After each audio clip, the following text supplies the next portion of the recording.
Namaskar, good afternoon, and welcome to the seventh episode of the fortnightly 1 hour webinar on diabetes brought to you by IHL Wellness in collaboration with HEAL Foundation. I am Shankar Raj, the president of HEAL Foundation. Diabetes is a major health issue in India that has started affecting the younger population due to various factors, including lifestyle changes. And as mentioned recently, just before this webinar, pollution is also one of the major concerns. India has the dubious distinction of becoming the diabetic capital of the world. And to speak more on this, we have with us an eminent panel consisting of Ms. Divya Prakash, an accredited dietitian, nutrition counselor, wellness therapist, deep sleep mentor, psychological counselor, and blogger. She's currently working as a coordinator and wellness expert of an artificial intelligence-based healthcare company headquartered in Australia. Also with us is Dr. Rajesh Jain, currently the project manager of Diabetes Prevention Control Project with the National Health Mission supported by the World Diabetes Foundation Denmark. He's also a consultant diabetic and physician at Jain Hospital, Kanpur. He's also the committee member of GDM ICMR New Delhi. Dr. Rajesh Kesari is a consultant diabetologist and director, Total Care Control. He's also a member of the Governing Council Research Society for the Study of Diabetes in India. Welcome all the panelists. I think we're all very familiar with each other, so we do not sort of introduce more, and we'll dive straight into the topic. And my first question to you, Ms. Divya Prakash, is since you are a deep sleep mentor, I always start with you with a sleep question. So how does diabetes in any way affect sleep, and what is the mechanism? I'm not getting you. I'm not very clear. I'm not able to hear you. How does diabetes affect, how does sleep affect diabetes? Yeah, sleep actually affects diabetic and diabetes because sleep deprivation increases your cortisol level and also your insulin secretion. So and you know that why diabetes happens. Diabetes happens when either the required amount of insulin is not getting released from pancreas into bloodstream, or the insulin is available but not able to get used by the blood cells. So when you are sleep deprived, your cortisol level goes up and it affects your insulin level. So because of that, many people these days, they are getting, as you have mentioned, and our topic is, it's turning into epidemic in India because lifestyle had changed a lot and people started compromising on their sleep. They sleep by 1 o'clock or 2 o'clock and again getting up late. But I have mentioned earlier also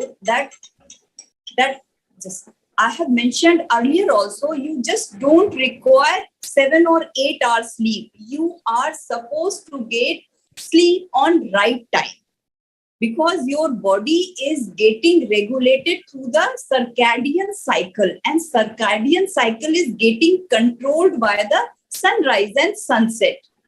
So you are supposed to get minimum 7 hours of sleep, whether you are diabetic or non-diabetic. If you want to prevent yourself into turning into a diabetic patient, you are supposed to sleep by, I can say, like, if I will say 10 p.m. at night, it will be wrong because India is a very vast country and at different places, sunset timing for sunset is different. So ideally, you can calculate 3 to 4 hours after sunset, you are supposed to be on bed. So I'll ask the reverse question. If you are able to, does sleep in any way help in treating the onset of diabetes? Yes, sleep helps a lot in regulating your diabetic symptoms. If you are diabetic and continuously you are changing your lifestyle, eating healthy, because sleep is also dependent on what kind of food you are eating, at what time you are eating. Let's suppose you are not eating at right time. okay, and you are eating wrong food, then in that case, you will complain about the gastritis problem, acidity, and because of these reasons, you will not be able to get proper sleep. So that's why I'm telling you, keep eating right and changing your lifestyle, basically eating right at right time and getting good sleep will really help you to control or manage, not control, manage your diabetes. Now, you're also a nutritionist, so nutrition expert. So, what can I eat if I have diabetes, and what foods have carbohydrates and do not need and do I need to follow a low carb diet?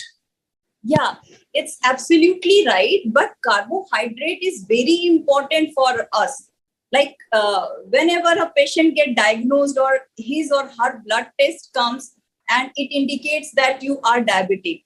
So the moment you enter with your report to the doctor, doctor says, "Aloo, chawal, chini, chhod dena." This is the normal thing doctor says, because we need a dietitian or nutritionist to counsel you what you are supposed to eat. Doctors are absolutely right. But these three terms, जैसे आलू, चीनी और जमीन के अंदर की सब्जियां मत खाना, चावल छोड़ दो, it's a very like कि छोटा सा definition हुआ. Diabetic need lots of food to keep themselves energized. Because what happens when we eat food, everything get broken down into sugar, also known as glucose. And when your glucose level goes up into your body, it signals your pancreas to release insulin.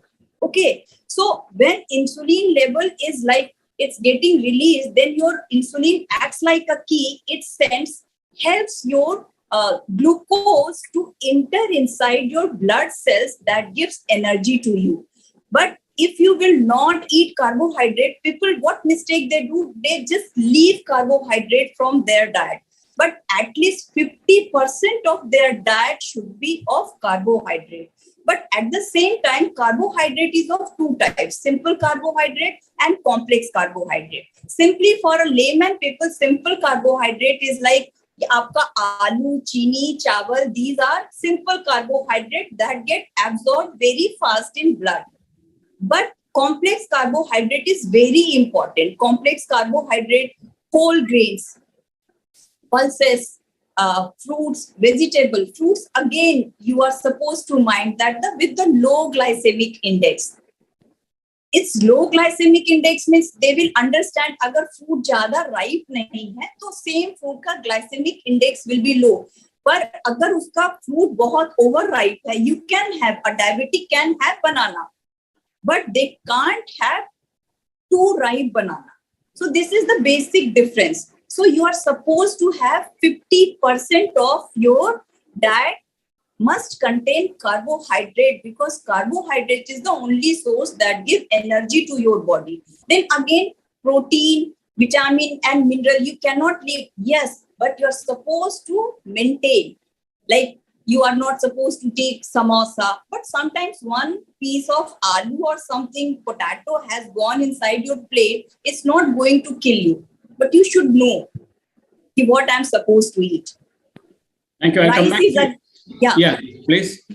Yeah, rice is again very, like some people in some part of the country, they are very fond of rice. They can't leave rice from their diet. So my suggestion, like rice, you must take boiled rice or brown rice. Everybody understand the difference between the boiled rice and brown rice. So you are supposed to take either brown rice or boiled rice. But in afternoon, you can reduce the portion size of your rice, because again, wheat also contains carbohydrate. Your chapati is also having carbohydrate, though this rice is easily digested, getting digested and broken down into sugar. But wheat takes some time. But at the same time, if you are taking wheat, you must take wheat with bran, not very fine wheat flour.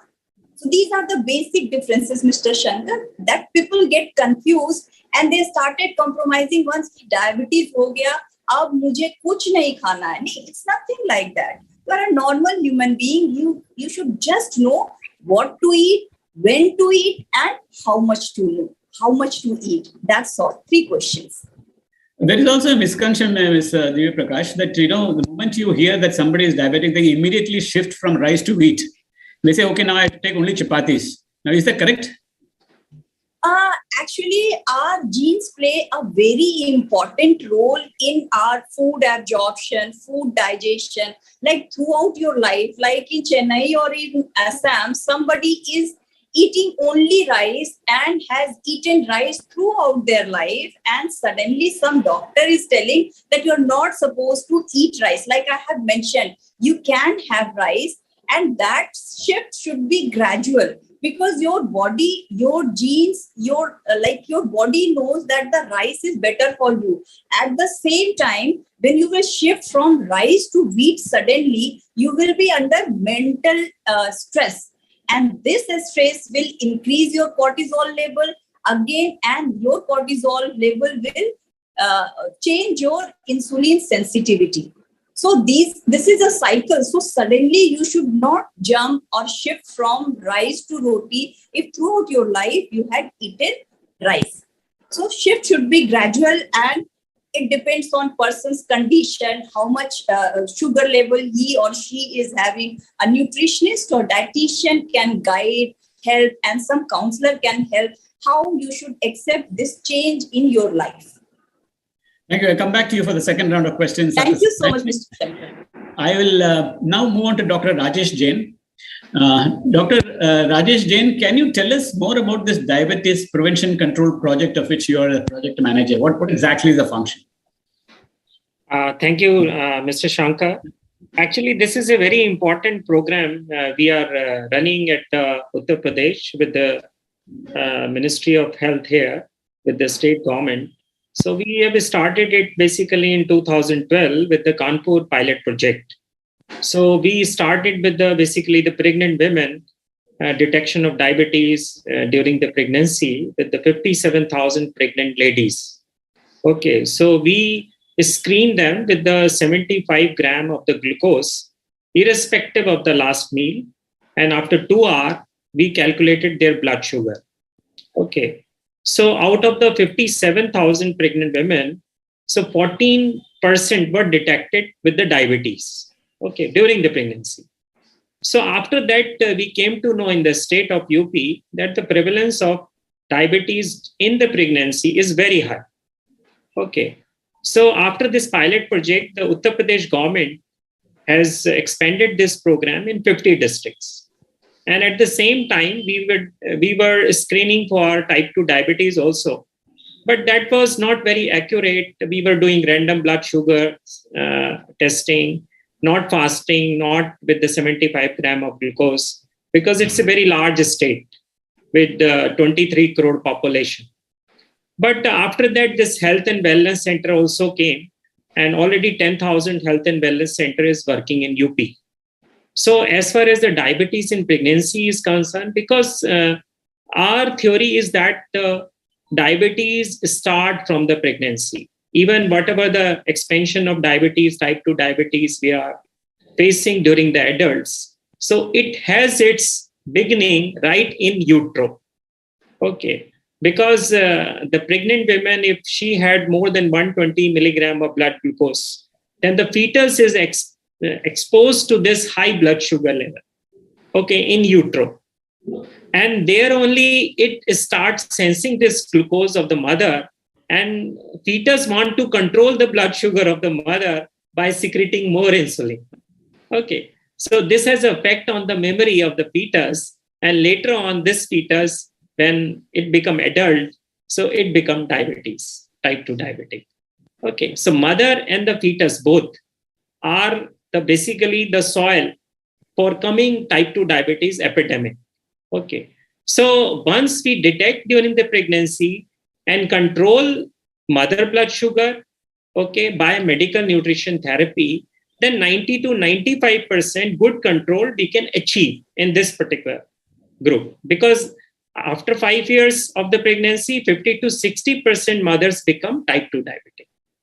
Okay. So this means that this is a very important program, and that's why the government of India in 2014 laid down the guidelines that there should be the universal screening for every pregnant woman for gestational diabetes. Okay, so now these guidelines is being implemented in all other states also. But UP is doing much better, UP and Tamil Nadu, because in Tamil Nadu state government, they started in 2007 by Dr. V. Sheshayya, who recently got the Padam Shri also for his work on gestation diabetes. And he's my guru also. So in Tamil Nadu, they have already started in 2005, in 2007. But in UP, we started in 2012. And now this program is running in 50 districts. And we are helping doctors and healthcare professionals for training of all these programs so that the diabetes is detected at primary health center and the village level, like sub-center level.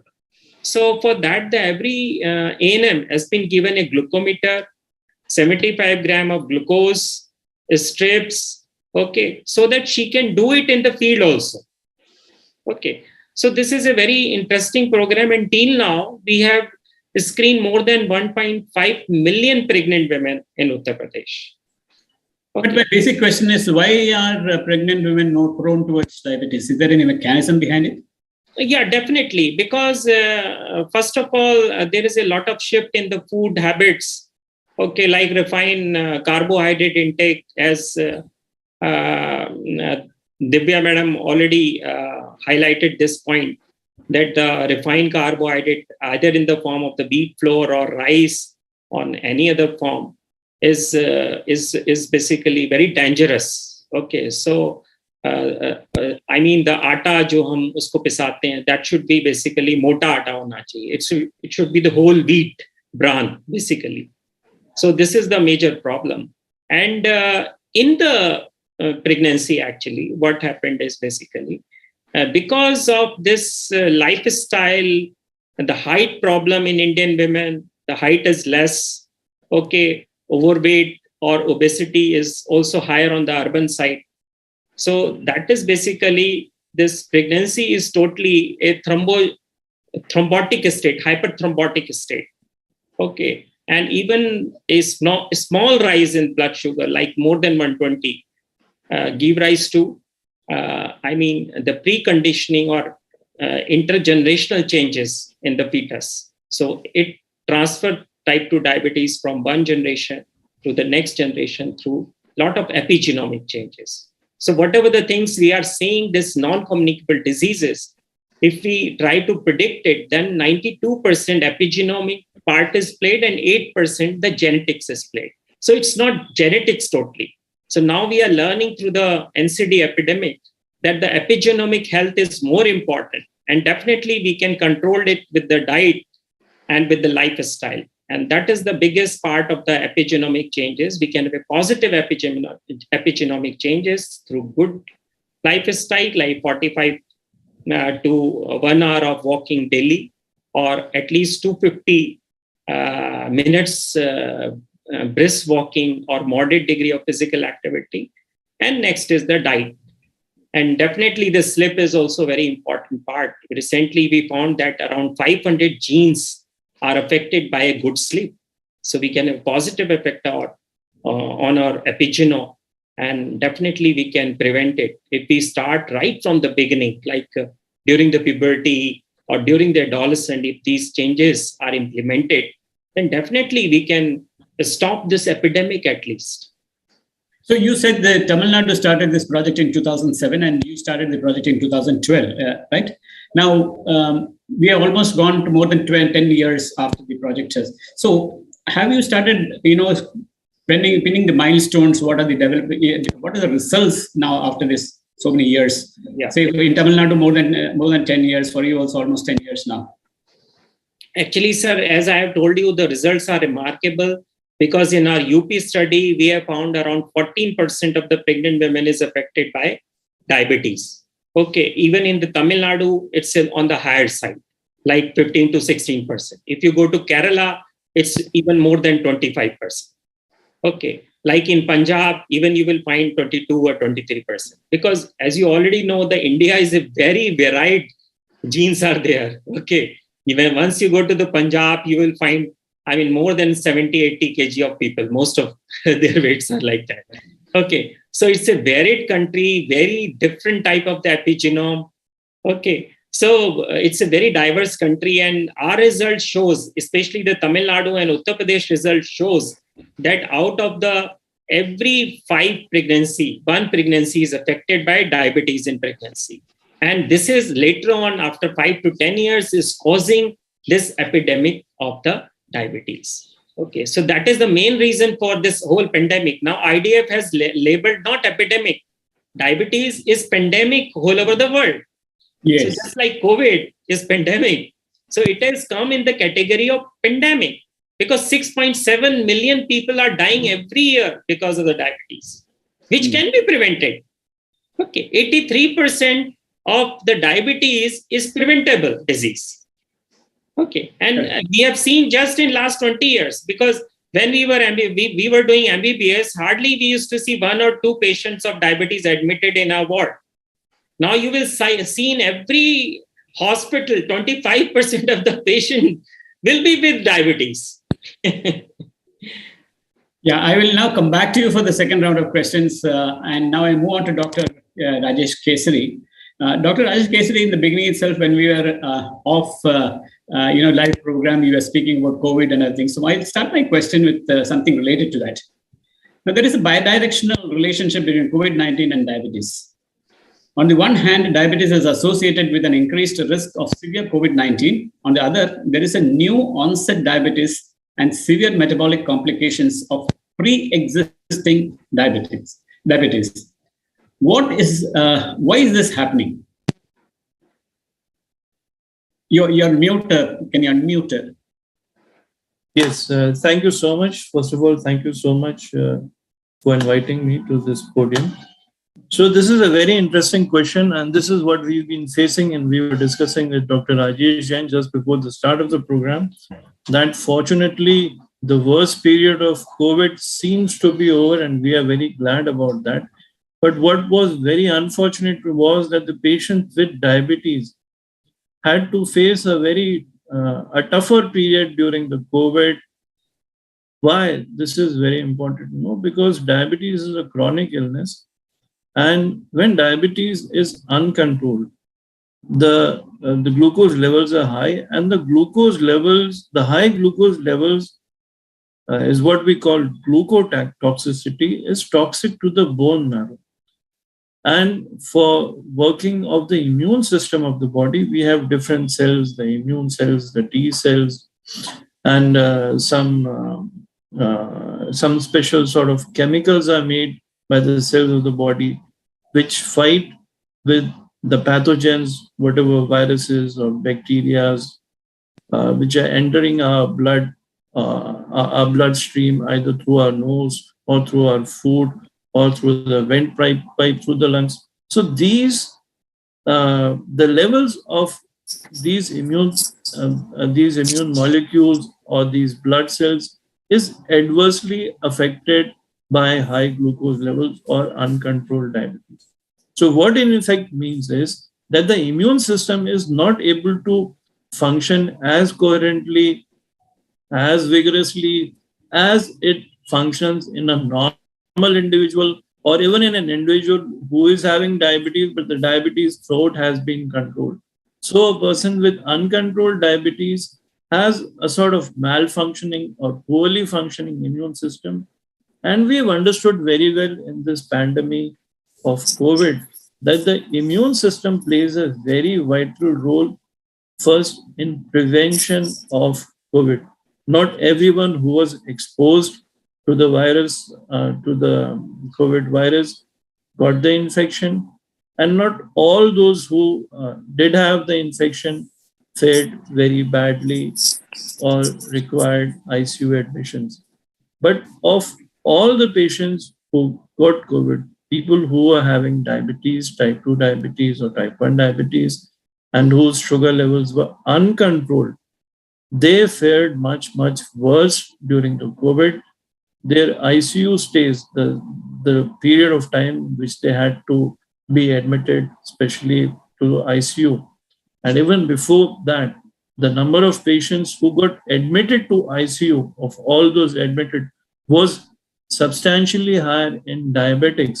And those who were admitted eventually to the ICU, diabetics, and especially those with uncontrolled diabetes, had longer ICU stays. Their average stay was around 20 days. So they had to stay in the ICU for a longer period of time. And their mortality, that is the death caused because of COVID, was also much more in diabetes.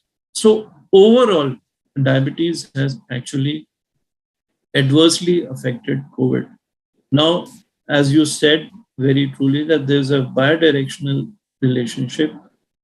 Does COVID cause diabetes? Sometimes this question also comes up. Actually, the fact is that the COVID virus enters our body through the ACE receptor. And these receptors are present in the beta cells of pancreas, in the gastrointestinal tract. So what happens is that these viruses naturally get more attached to these cells, the pancreatic cells, the beta cells, and then the immune reaction takes place. The body, in the process of killing the viruses, kills the cells as well, which is where the virus is located.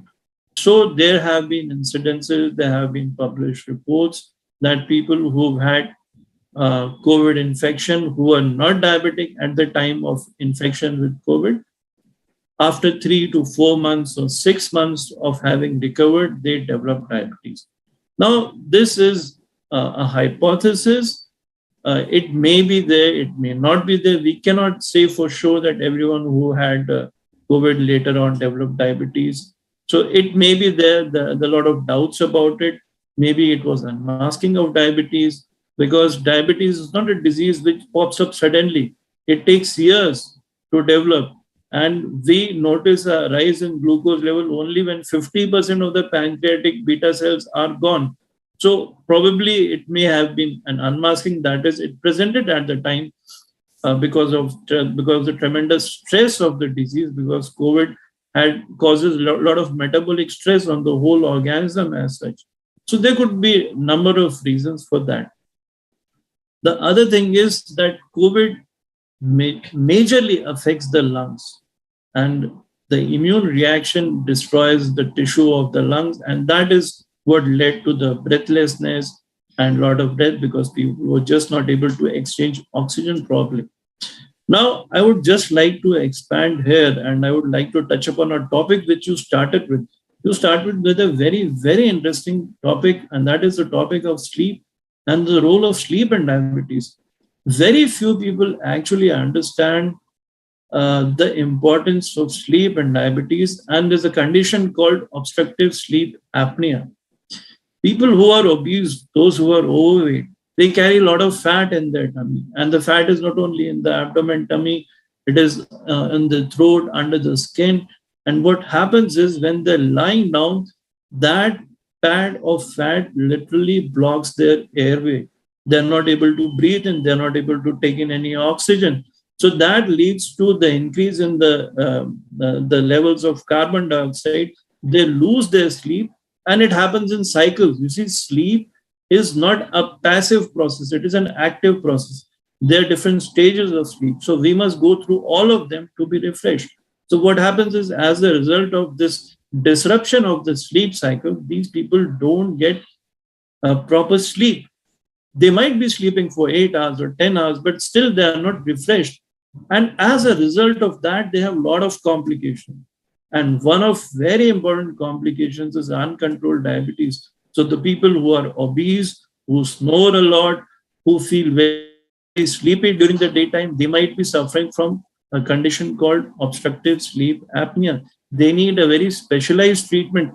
And a number of times, a lot of complications of diabetes, uncontrolled diabetes, can just be controlled by offering them this treatment of CPAP or giving them relief from the obstructive sleep episodes. So this happens more in obese people. We did a study in Delhi, and we found that 56% of the adult population that we screened about 13,000 people all over Delhi, are obese. They have BMI of more than 25. So that is an enormous amount of people. I'm telling you all this in context of COVID only. So we have a lot of people who are having this obstructive sleep apnea, the sleep deficit. This also leads to the disruption of the immune system, the immune function. And people who already have OSA, they were more prone to suffer from complications of COVID and such diseases. So it is actually more complicated. There are a lot of things were happening at the time of COVID. Obesity also played a very important role, and people who had obstructive sleep apnea, they also suffered more consequences and complications from COVID, just as we are talking about diabetes. So I think I've touched upon this. So yeah. Now, you did mention that some people, it is actually a mystery not solved completely, that how COVID diabetes develops after COVID, and it might be a masked diabetes that probably manifests itself after the COVID. Now, in such patients, for example, assuming that they didn't have diabetes and then they developed diabetes during COVID, is this diabetes reversible? okay. Now what you're asking about is that people didn't have diabetes, but they developed diabetes during COVID. Now, majority of the people who develop diabetes during COVID, one thing you have to understand is a disease called diabetes and a condition called hyperglycemia. Hyperglycemia is just a rise in blood sugar level. It can be transient. It settles by itself. There can be a number of reasons in rise in blood glucose level, but if it is not consistent, if it is not persistent, then it is not diabetes. Diabetes is a disease condition. It doesn't go away. So because of stress, because of many other reasons, and one of the very, very important reasons was administration of steroid in high doses. So because of administration of steroid, because steroids became a very important part of the therapy of all COVID patients, it was being prescribed right, left, and center. I mean, literally every doctor was prescribing steroid, and probably a lot of overprescription of steroid also happened. And the consequences of which we might see in the coming years, they might not have even come as of now. So because of steroids, because of stress, there were people who manifested hyperglycemia or who had high sugar levels. But with time, after treatment of COVID and after the resolution of COVID, that hyperglycemia resolved, or that episode of high sugar resolved. But some people did continue to have high glucose levels. So in them, what I would turn was, it was unmasking of diabetes because of the steroid use. There are many, there was a great proportion of people who developed diabetes. Probably it was unmasking of diabetes because they were administered steroids. They were bound to develop diabetes. Maybe they would have developed diabetes in a year or two, or maybe a bit later, but they developed diabetes at that time because of it being unmasked rather than it developing. Because once again, diabetes does not develop in few days or even few months. If we are talking about type 2 diabetes, even type 1 diabetes, it takes years for the complete destruction of at least 50% destruction of the pancreas, for that hyperglycemia to manifest. Once it manifests, it doesn't go away that quickly and that easily. Another point that I would like to share here is that probably there is something going on in our body which we physicians don't realize, don't understand that mechanism or process very well. The thing is, many of our patients in whom the diabetes and glucose levels were earlier very well controlled before they had COVID. They're having HbA1cs of 6, 6.5 or 7, and the sugar levels were also almost perfect. Many of such patients, not only mine, but of many of my colleagues, I'm sure Dr. Jain would have also noticed that they have gone haywire, and it took 6 to 8 months for them to come back to normal, despite the same diet, despite the same treatment. So probably here the COVID virus had a role to play, either in increasing the insulin resistance for the time being, or maybe a destruction of beta cells. But we actually don't have a lot of scientific fact about that. to substantiate the cause and tell you, you see, this is the reason for it.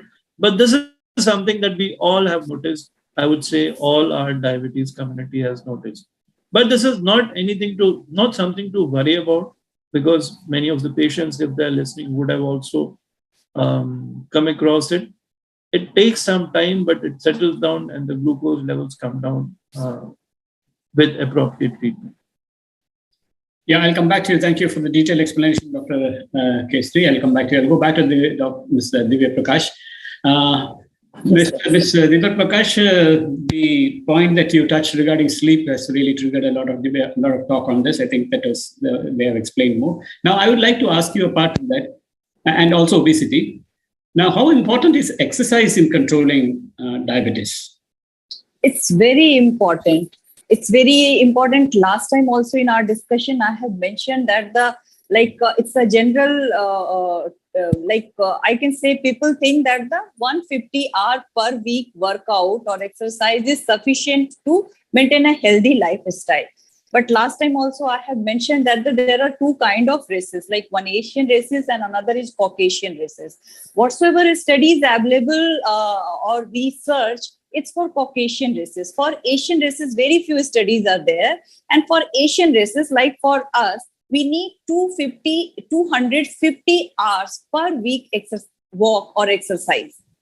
Okay, it means around, you can say 50 minutes per day for 5 days in a week. You are supposed to be active. So there are so many steps you can take to be active. Being active in house and doing exercise is two different things. Like many ladies say, पूरे दिन घर का काम करते हैं, अब exercise करने की क्या जरूरत है, फिर भी डायबिटीज हो गया. No, exercise, being active is different thing. It's a very good thing. One must be active in their routine life, but doing exercises is very important. Doing where your heart rate should increase at least 50% of your basic heart rate. That much, that is called exercise, either through brisk walking, climbing stairs, or doing some jogging, swimming, playing badminton, any kind of exercise, aerobic exercise. One thing is aerobic exercise and another thing is strengthening exercise, strength exercise. You are supposed to build your muscles. Muscle doesn't only build your like athlete, you are supposed to build your muscles. Because of diabetes, your heart, you are very prone to cardiac diseases and other neuropathies like retinal neuropathy. For complete body, you need to build your muscles strong, and certain exercises, strength exercise, helps to build your cardiac health. It's very good for your cardiac health. Strength exercise, you don't require to go inside a gym and do weight training. You can do it at home also, like just taking 1 liter water bottle in your hand, and you can raise your hand and you can do some exercise in a week, or it's up to you. There are so many yoga asanas also where you can build your do a strength training, so these are the exercises you are supposed to do. So again, I'm telling this depends on person to person and their level or severity of diabetes and their other physical ailments. If somebody is having knee issue, they cannot do the same exercise which I am suggesting. So in that case, they can do the static cycling or something else. So everything, like for a diabetes patient, everything should be customized according to the person, condition, age, severity of the disease. There should not be a generalized suggestion. I cannot prescribe yours. Only generalized suggestion. You are supposed to do 250 minutes of exercise per week. That's the generalized suggestion I can give. Okay, fine. That's wonderful. Now, there is a small issue here, that in the sense that some people, after having a breakfast or a heavy meal, they feel hungry after about 1 or 2 hours. Now, why does this happen? Should people be having small meals in between, or they should have 3 meals a day? Why do they feel hungry soon after that? Yeah, absolutely. 3 poly is the 3-word poly. Started with poly is the main symptom: polyuria, polyphagia, and polydipsia. It means frequent passing of urine, frequent feeling thirsty, and frequently feeling hungry is the three main symptoms of the diabetes. General layman के लिए कैसे पता लगेगा कि मुझे diabetes है? All of a sudden बहुत भूख लग रहा है, I am having food फिर भी भूख लग रहा है. तो सबसे पहले कि get yourself screened for your blood sugar and consult your doctor immediately, your physician immediately, because immediately changing lifestyle is very important. But in case of emergency, it's the only medicine that is going to help you. So first start your medication and change your lifestyle, lose your weight, eat healthy, being active and doing exercises. Okay, these are the if you are feeling hungry every 2 hours, you are supposed to eat like I have told in my first part, that you are supposed to have complex carbohydrate. Complex carbohydrate will not get digested easily. If you go and eat something simple carbohydrate, immediately it will get absorbed, and at the same time it will increase your blood glucose level. But if you will take complex carbohydrate, you will feel full. You are supposed to take required amount of protein also in your diet. If you are a non-vegetarian, if in breakfast you are taking 2 boiled eggs without yellow and 1 multigrain bread, like simple.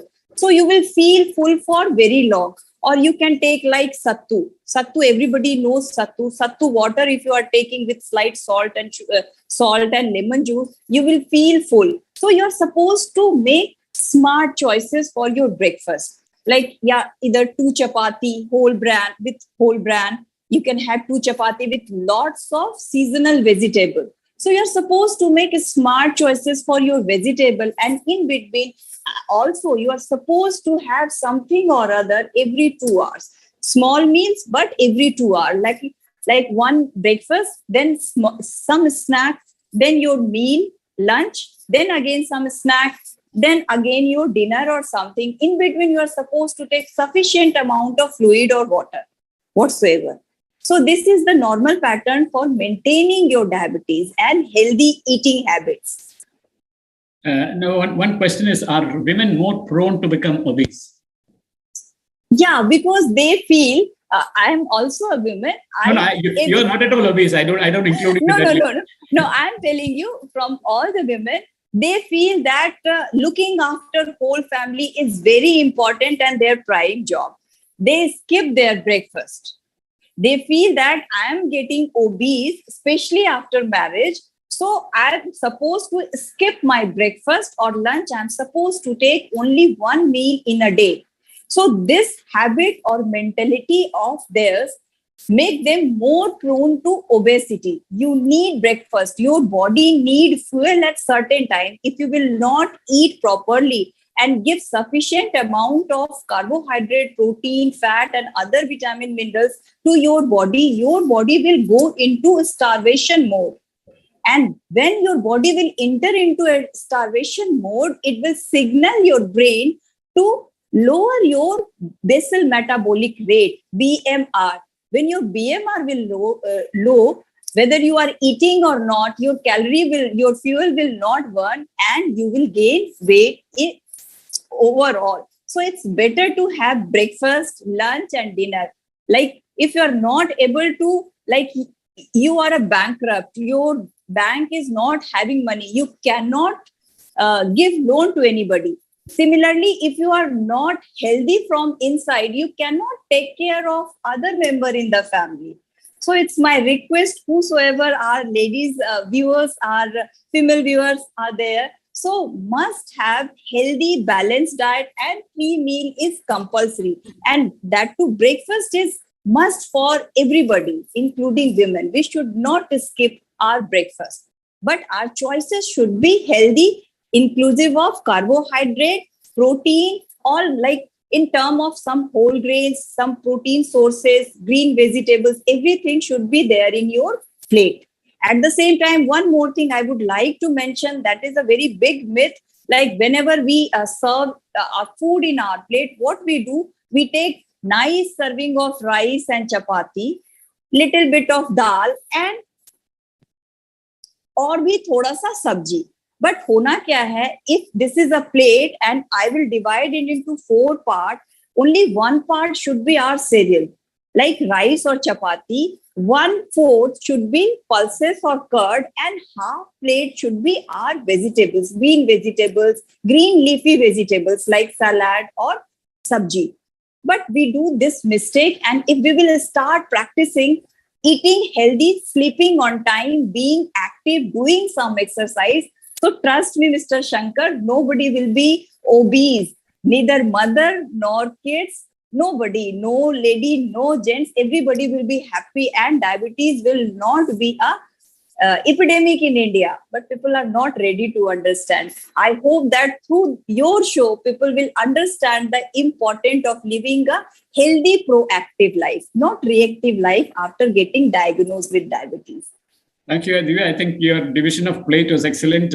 But in one of our shows earlier, they had said that, while dividing your plate, you also follow the Japanese method. When you have, say, cereals and, carbohydrate, leave 1/4 or small portion of it empty so that you don't fill your stomach to 100%. You fill it only to 70%. So that's a way that you should probably have your diet. Never fill your stomach too much. So that's also one of the messages which came earlier. We'll come back to you. Now, I'll go to Dr. Jain. Dr. Jain, now recently, the Supreme Court Chief Justice, Justice N.V. Ramana, a diabetic himself for 30 years, said governments should provide support and subsidy for diabetic care as the cost of getting treated for this lifelong disease is beyond the reach of common patients. The human cost is immense. The economic cost to the nation is immeasurable. Therefore, it is essential that the state provides support and subsidy for diabetic care. The government also needs to train and introduce more healthcare professionals to deal with this problem. Very, very vital comments made by the Chief Justice. What's your comment on this? I think this is very, very important because Chief Justice himself is a diabetic and he is under treatment. He already knows the cost of the therapy and modern medicine are very effective and they can prolong the life of a person. So whatever the new insulins, modern medicine, which has been given by the technology and the research, they have lengthened the life of a diabetic patient. So he already understands this fact. And the other part is that they also knows that non-communicable diseases are the most important part as far as the mortality is concerned. 63% of the mortality is now in India is due to the non-communicable diseases like hypertension, diabetes, cancer, COPD. Okay, so they are among the most important diseases which are causing, the maximum death of a patient. And even in the recently COVID-19 data, we have seen that in the India, the mortality was 4 to 5 times more than that the government data, which was accepted by Lancet. It was again published in the Lancet, but unfortunately, Government of India did not accept it. So they only accepted the COVID death, not the complications of the COVID, which happened afterward. And the patient died of cardiac arrest and so many other associated factors. So first of all, as an Indian, we need to understand the science, okay? Because science is globally. It's not that what is been happening in India is not seen by the Western world, or what is happening in the Western world is not being seen in India. So I don't say that the Western model is the best. No, we don't agree. They are doing the best. So even the Indian model is cost effective, okay, as far as non-communicable disease is concerned. We have started 130,000 health and wellness center in India.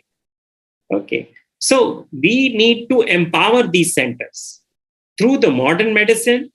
Okay, not only with the metformin or glimepiride. Okay, they even the poor patient need SGLT2 inhibitor. Okay, they also need GLP-1 agonist.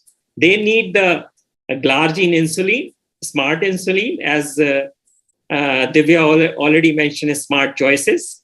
Okay, so the science is giving us too much, but the problem is that they are not accessible to the poor. And it is the duty of the government to safeguard the health of the poorest of the poor.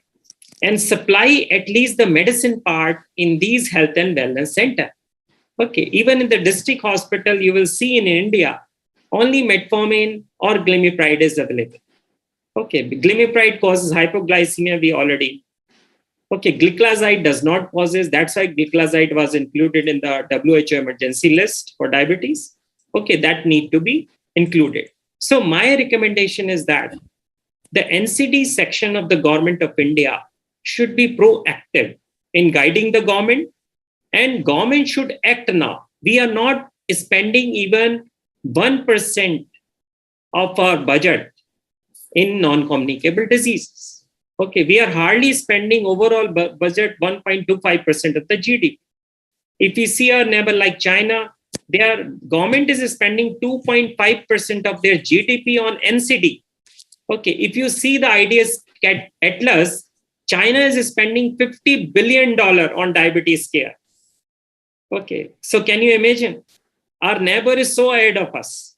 So you rightly said, Supreme Court Chief Justice has rightly mentioned it, because they are seeing the person who is diabetic, okay, is their life lasted 80 years, but their children die 60 or 62 years. So a father is seeing his son or a daughter dying in front of him because of non-communicable disease.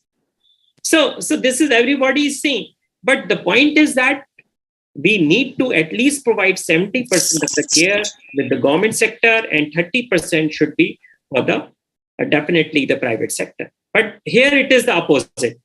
Okay, so 70-80% of the health services is there in the private sector, and 20 to 25% is there with the government sector. Fine. Now, in your study, or do you find very diabetes is being endemic in certain regions more than what you have in other regions? Yeah, definitely, because you see, definitely one thing is very clear, that diabetes is almost double in the urban area than the rural area. And this is global phenomenon.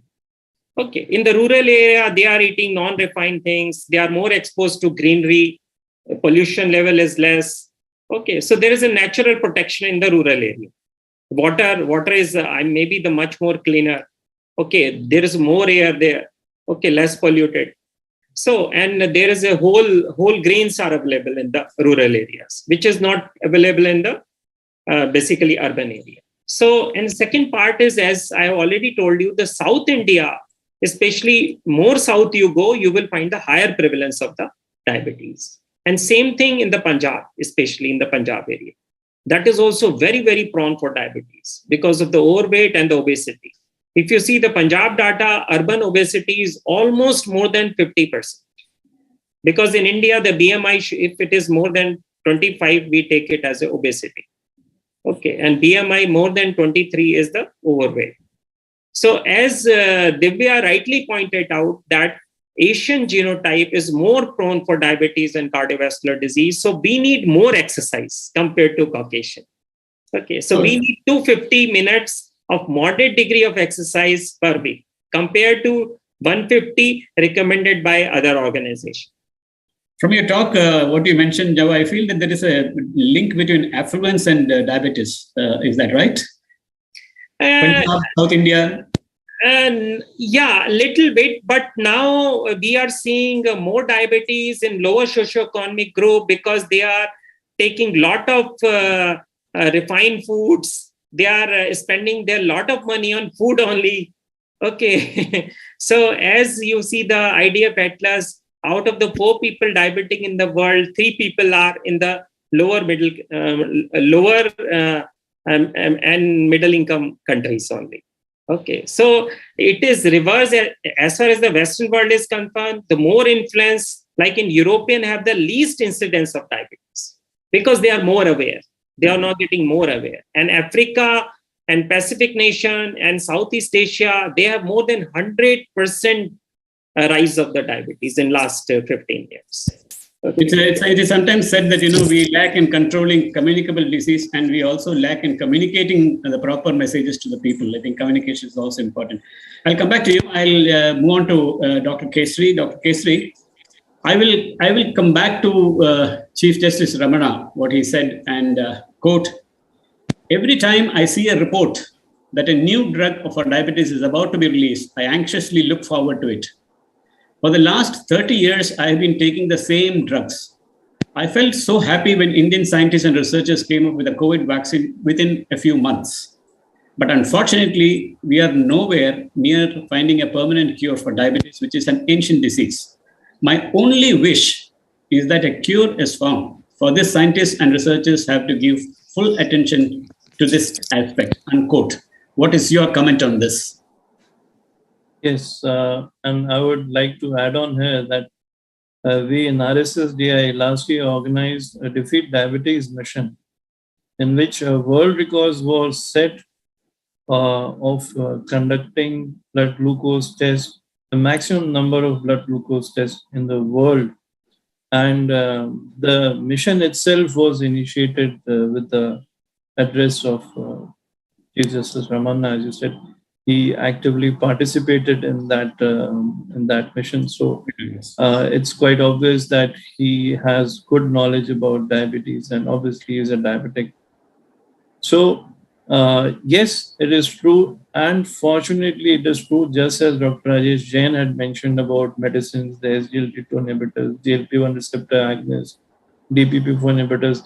These are some medicines or classes of medications which have been discovered, or rather not discovered, which have been introduced for therapeutic purposes in past decade or so, even though some of these medicines were discovered almost a century back, but somehow they've returned into the therapeutics of diabetes now. For example, the SGLT2 inhibitors, which Dr. Rajesh Jain said that, very rightly said, that are required by many of our patients, probably most of the patients, because most of our diabetic patients are obese, type 2 diabetes patients, and 60% of death in our country of diabetics is actually caused by cardiovascular disease.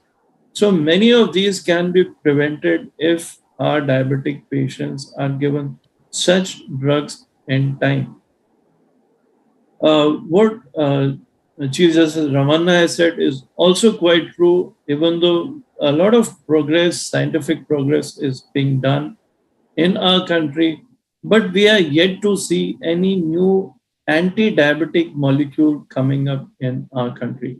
For that matter, I would say, in the scope of NCDs, not other diseases, not pulmonary diseases, but at least the metabolic diseases, I can see only one new molecule which has come up, which was developed by Biocon. I think it is a medicine which decreases very high cholesterol, very high triglyceride levels. It is a novel invention being made in our country, and it has changed the landscape of therapy, of treatment of high triglyceride level, that is a type of cholesterol.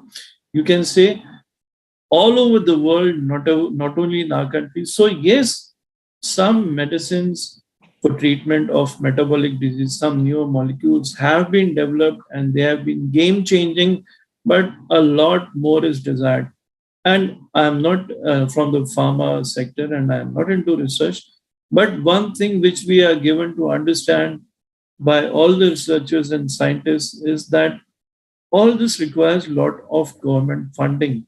Until and unless government takes an initiative and starts funding private entities and private research organizations in development of newer molecules, because the development of a new molecule, a new therapeutic molecule, requires millions and millions of dollars of investment, and it is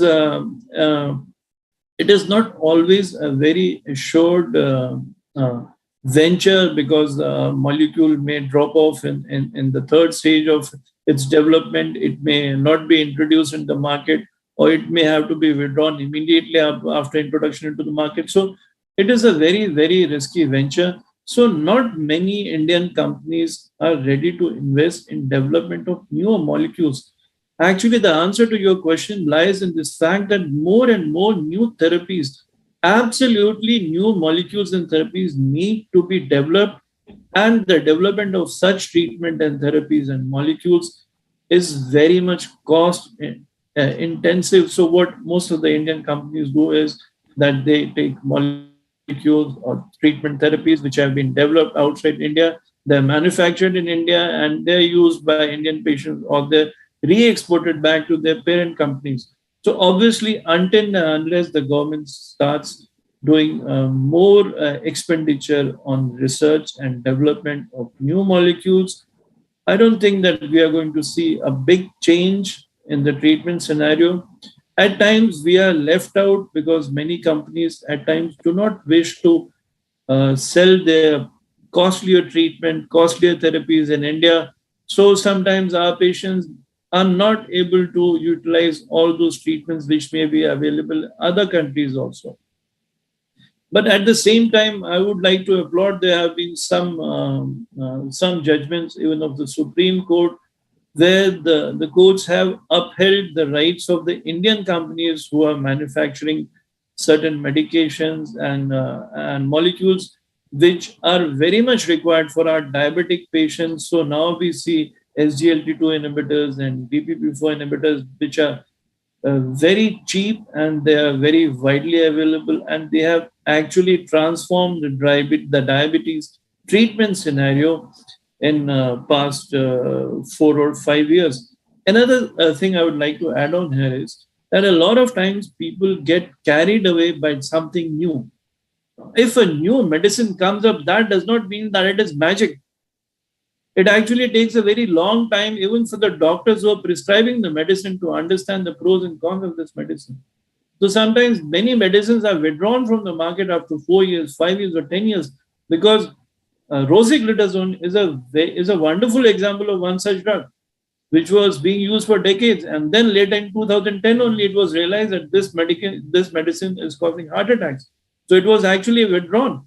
And we also used to use it, and we would prescribe it, but now it is not even being manufactured and sold anywhere. So one should not get carried away by this new modern. There's a lot of prudence required from a physician, from a doctor, in understanding a drug, a medicine, and using it to the best advantage of their patients. So things in medicine are quite complicated. Yeah, there's nothing and magical. They're very cost intensive. Yes, cost, and it's not magical. As the Chief Justice said, I read about it, but then nothing happens because probably there must be some adverse reaction somewhere, and there might be some problems. We are running short of time, but I would just like to conclude this program with briefly, in 1 or 2 sentences, can you say how can India control diabetes? What is one message that you want to be, starting with you, Dr. Kesri? Primordial prevention is of paramount importance. That is what Dr. Rajesh Jain is doing, and he started about. I would say start treatment of our